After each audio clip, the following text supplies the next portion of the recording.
Now, each time we make a decision, we are always going to lose something. We're losing because we've made a choice. And that particular cost is referred to as opportunity cost. We made a choice, two things. One, we go one way, the other one's gone. Making a choice of which college to go to, which program to join, what career to begin.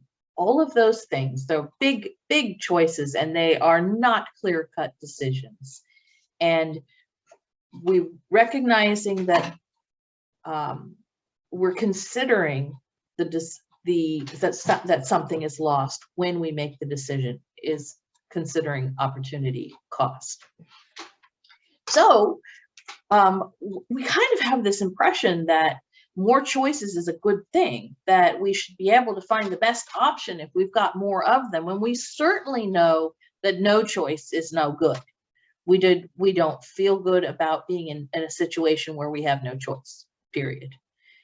But we also know as the number of choices in a given decision-making situation increases, we start to see very many more negative aspects. That there's a good place somewhere in the middle, depending on the situation. But many choices leads to paralysis, leads to difficulty making a decision at all. And it leads to less satisfaction with the choice that you've made because of opportunity cost. If you had two choices and they were both, I don't know, some decently good choices. Once you make that choice and feel committed to that choice, we tend to be even more enthusiastic and happy about that. In fact, it makes us more. If it's a college, for example, we become a bigger fan of that college. We notice the better qualities of that college, and we don't pay as much attention to the good qualities of the college we didn't choose. And so we're pretty good with that. Two choices, three maybe, fine. But when there have been many choices and we chose one, we start to become even more aware of the possibility that there could have been something better. And in fact, it makes us a little more sensitive to the downside of whatever it is we just chose.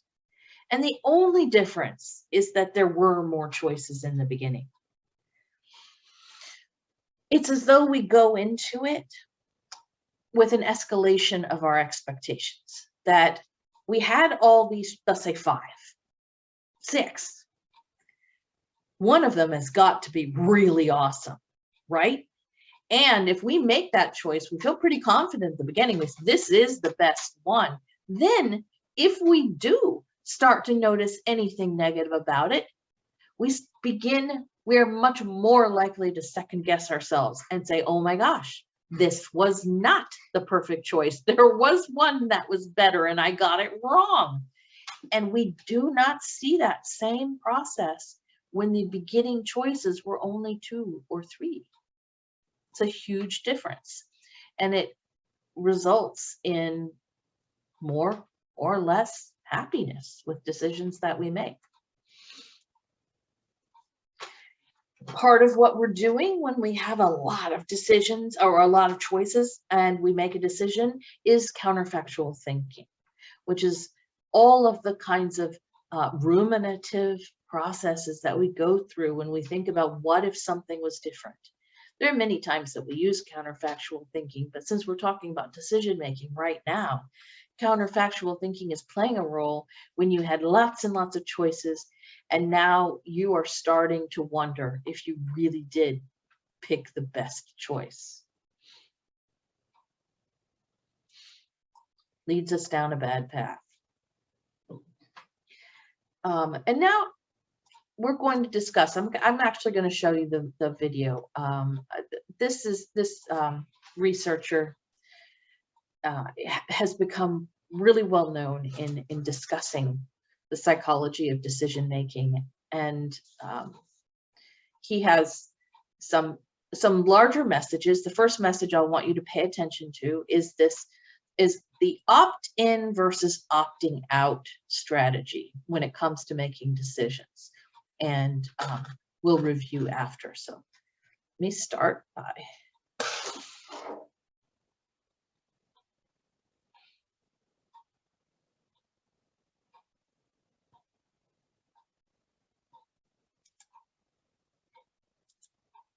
worse, not have an easy way to see them, because in visual illusions we could easily demonstrate the mistakes. In cognitive illusion it's much harder to demonstrate to people the mistakes. So I want to show you some cognitive illusion or decision-making illusion in the same way. This is one of my favorite plots in social sciences. It's from a paper by Johnson and Goldstein, and it basically shows the percentage of people who indicate that they would be interested in giving their organs to donation. And these are different countries in Europe, and you basically see two types of countries.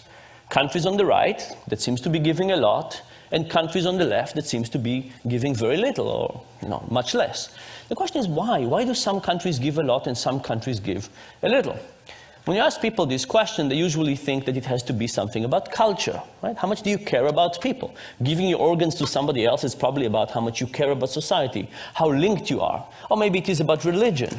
But if you look at this plot, you could see that countries that we think about as very similar actually exhibit very different behavior. For example, Sweden is all the way on the right, and Denmark, that we think is culturally very similar, is all the way on the left. Germany is on the left, and Austria is on the right. The Netherlands is on the left, and Belgium is on the right. And finally, depending on your particular version of European similarity, you can think about the UK and France as either similar culturally or not. But it turns out that from organ donation, they're very different. By the way, the Netherlands is an interesting story. You see, the Netherlands is kind of the biggest of the small group. Turns out that they got to 28% after mailing every household in the country a letter begging people to join this organ donation program. Right, so you know the expression, begging only gets you so far? It's 28% in organ donation. But whatever the countries on the right are doing, they're doing a much better job than begging. So what are they doing? Turns out the secret has to do with the form at the DMV. And here's the story. The countries on the left have a form at the DMV that looks something like this. Check the box below if you want to participate in the organ donor program. And what happens? People don't check and they don't join. The countries on the right, the ones that give a lot, have a slightly different form. It says, check the box below if you don't want to participate. Interestingly enough, when people get this, they again don't check, but now they join the program. Now, think about what this means. You know, we wake up in the morning and we feel we make decisions. We wake up in the morning and we open the closet and we feel that we decide what to wear, and we open the refrigerator and we feel that we decide what to eat. And what this is actually saying that much of these decisions are not residing within us. They're residing by the person who's designing that form. When you walk into the DMV, the person who designed the form will have a huge influence on what you'll end up doing. Now, it's also very hard to intuit these results. Think about it for yourself. How many of you believe that if you went to renew your license tomorrow and you went to the DMV and you would encounter one of these forms, that would actually change your own behavior? Very, very hard to think that it will influence us, right? We can say, oh, these funny Europeans, of course it would influence them. But when it comes to us, we have such a feeling that we're in the driver's seat. We have such a feeling that we're in control and we are making the decision that it's very hard to even accept the idea that we actually have an illusion of making a decision rather than actual decision. Now, you might say, you know, these are decisions we don't care about. In fact, by definition, these are decisions about something that will happen to us after we die. How could we care about something less than something that happens after we die? So a standard economist, somebody who believes in rationality, would say, you know what? The cost of lifting the pencil and marking a V is higher than the possible benefit of the decision, so that's why we get this effect. But in fact, it's not because it's easy, it's not because it's trivial, it's not because we don't care, it's the opposite. It's because we care, it's difficult, and it's complex, and it's so complex that we don't know what to do. And because we have no idea what to do, we just pick whatever it was that was chosen for us. I'll give you one more example for this. This is from a paper by Redelmeier and Shafir. And they said, you know, would this effect also happens to experts? People who are well paid, experts in their decisions, do it a lot. And they basically took a group of physicians, and they presented to them a case study of a patient. And they said, here's a patient, he's a 67-year-old farmer, he's been suffering from a right hip pain for a while. And then they said to the physician, yes, you decided a few weeks ago that nothing is working for this patient. All these medications, nothing seems to be working, so you refer the patient to hip replacement therapy, hip replacement, okay? So the patient is on a path to have his hip replaced. And then they said, half the physician, they said, yesterday, you reviewed the patient's case and you realized that you forgot to try one medication. You did not try ibuprofen. What do? Do you pull the patient back and try ibuprofen, or do you let them go and have hip replacement? Well, the good news is that most physicians in this case decided to pull the patient and try ibuprofen. Very good for the physicians. The other group of the physicians, they said, yesterday when you reviewed the case, you discovered there were two medications you didn't try out yet, ibuprofen and piroxicam. They said, you have two medications you didn't try out yet. What do? You let them go, or you pull them back. And if you pull them back, do you try ibuprofen or piroxicam? Which one? Now, think of it. This decision makes it as easy to let the patient continue with hip replacement, but pulling them back all of a sudden becomes more complex. There's one more decision. What happens now? Majority of the physicians now choose to let the patient go to hip replacement. I hope this worries you, by the way, when you go to see your physician. The thing is that no physician would ever say, piroxicam, ibuprofen, hip replacement, let's go for hip replacement. But the moment you set this as the default, it has a huge power on whatever people end up doing. I'll give you a couple of more examples of irrational decision making. Imagine I give you a choice. Do you want to go for a weekend to Rome, all expenses paid, hotel, transportation, food, breakfast, a continental breakfast, everything, or a weekend in Paris? Now, weekend in Paris, weekend in Rome, these are different things. They have different food, different culture, different art. Now, imagine I added a choice to the set that nobody wanted. Imagine I said a weekend in Rome, a weekend in Paris, or having your car stolen. Now, it's a funny idea, because why would having your car stolen in this set influence anything? But what if the option to have your car stolen was not exactly like this? What if it was a trip to Rome, all expenses paid, transportation, breakfast, but doesn't include coffee in the morning? If you want coffee, you have to pay for it yourself. It's €2.50. Now, in some ways, given that you can have Rome with coffee, why would you possibly want Rome without coffee? It's like having your car stolen. It's an inferior option. But guess what happened? The moment you add Rome without coffee, Rome with coffee become more popular, and people choose it. The fact that you have Rome without coffee makes Rome with coffee look superior, and not just to Rome without coffee, even superior to Paris. Here are two examples of this principle. This was an ad from The Economist a few years ago that gave us three choices. An online subscription for $59, a print subscription for $125, or you could get both for $125. Now, I looked at this and I called up The Economist and I tried to figure out what were they thinking. And they passed me from one person to another, until eventually I got to a person who was in charge of the website, and I called them up and they went to check what was going on, and the next thing I know, the ad is gone and no explanation. So I decided to do the experiment that I would have loved The Economist to do with me. I took this and I gave it to 100 MIT students. I said, what would you choose? And these are the market share. Most people wanted the combo deal. Thankfully, nobody wanted the dominated options. It means our students can read. But now, if you have an option that nobody wants, you would take it off, right? So I printed another version of this when I eliminated the middle option, and I gave it to another 100 students. Here's what happens. Now the most popular option became the least popular, and the least popular became the most popular. What was happening is that option that was useless in the middle was useless in a sense that nobody wanted it.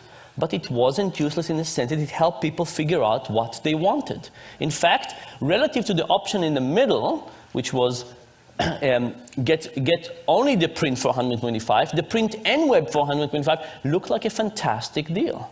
And as a consequence, people chose it. The general idea here, by the way, is that we actually don't know our preferences that well. And because we don't know our preferences that well, we're susceptible to all of these influences from the external forces, the defaults, the particular options that are presented to us, and so on. One more example of this, people believe that when we deal with physical attraction, we see somebody and we know immediately whether we like them or not, attracted or not. This is why we have these 4-minute dates. So I decided to do this experiment with people. I'll show you graphic images of people, not real people. The experiment was with people. I showed some people a picture of Tom and a picture of Jerry, and I said, who do you want to date, Tom or Jerry? But for half the people, I added an ugly version of Jerry. I took Photoshop and I made Jerry slightly less attractive. The other people, I added an ugly version of Tom.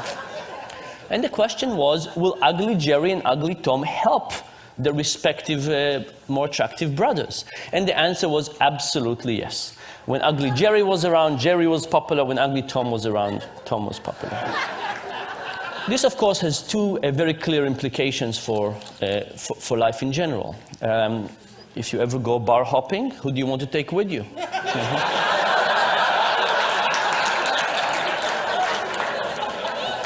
You want a slightly uglier version of yourself. Similar, but slightly uglier. And the second point, of course, is that if somebody else invites you, you know how they think about you. Now you're getting it. What is the general point? The general point is that when we think about economics, we have this beautiful view of human nature. You know, what a piece of work is man, how noble in reason. We have this view of ourselves, of others. The behavioral economics perspective is slightly less generous to people. In fact, in medical terms, that's our view. But there is a silver lining. And the silver lining is, I think, kind of the reason that behavioral economics is interesting and exciting. You know, are we Superman or are we Homer Simpson? When it comes to building the physical world, we kind of understand our limitations. We build steps and we build these things that not everybody can use, obviously, but we build them. We understand our limitations and we build around it. But for some reason, when it comes to the mental world, when we design things like healthcare and retirement and stock markets, we somehow forget the idea that we're limited. And I think if we understood our cognitive limitations in the same way that we understand our physical limitation, even if they don't stare us in the face in the same way, we could design a better world. And that, I think, is the hope of this thing. Thank you very much.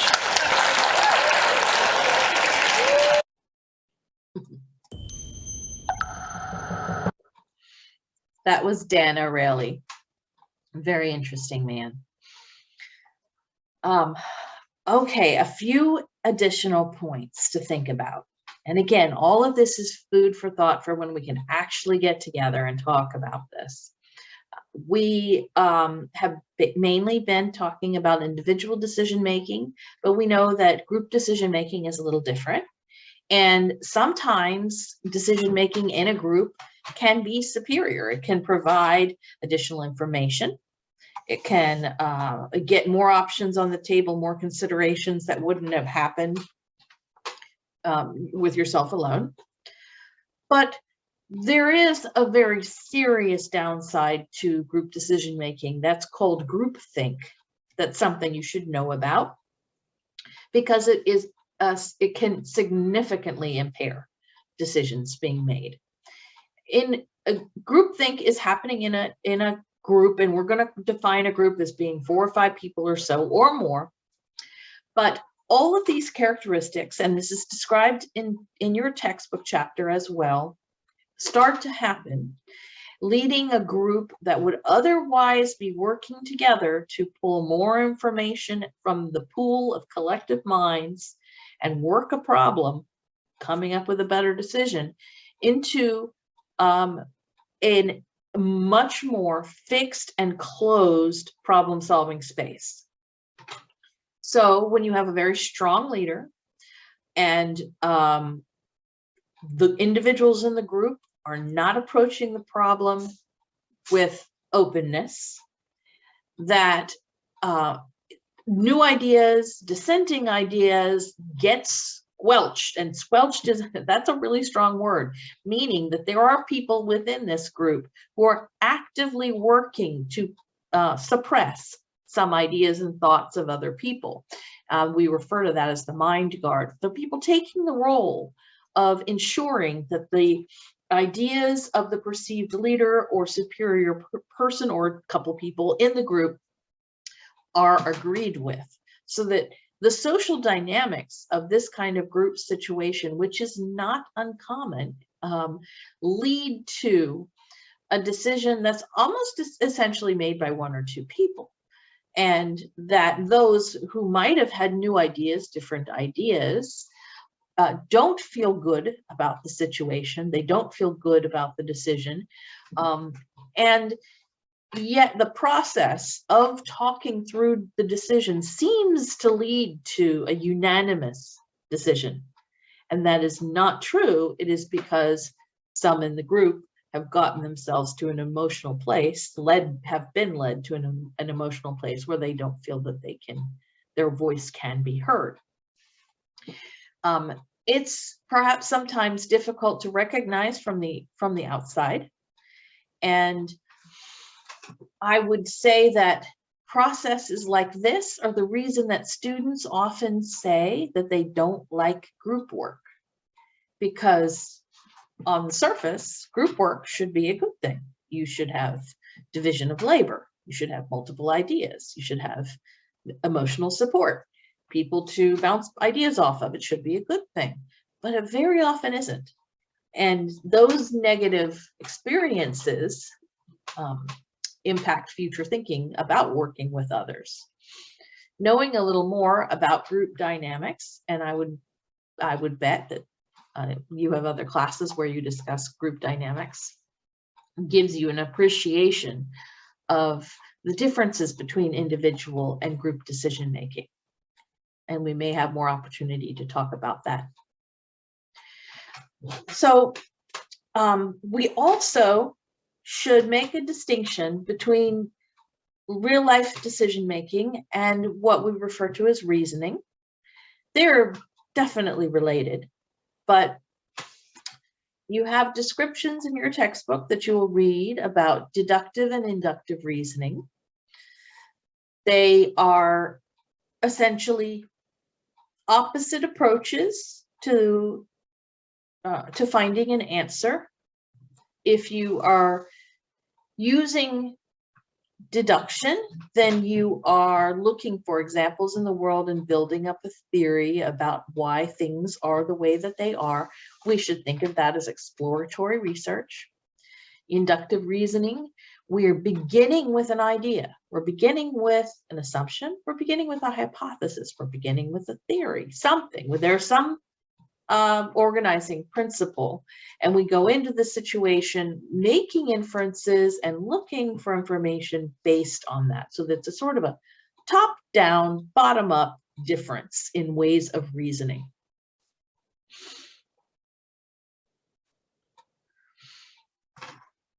And finally, you'll be presented with this idea that's not new, shouldn't be new to you at this point, that there are two complementary systems of reasoning, two complementary systems of thinking. We've talked about this in other contexts, that we have an associative, fast thinking system that tends to use heuristics and similarities and categorization, quick associations where we're making kind of intuitive decisions in real time. And then we also have a more slow rule-based system where we are making judgments based on more thoughtful representation of ideas in our head, and they're different. Okay, so that should be enough to give us a beginning place for our discussion next week. And I look forward to having real people to talk to. So have a wonderful rest of your evening, and I will see you next week.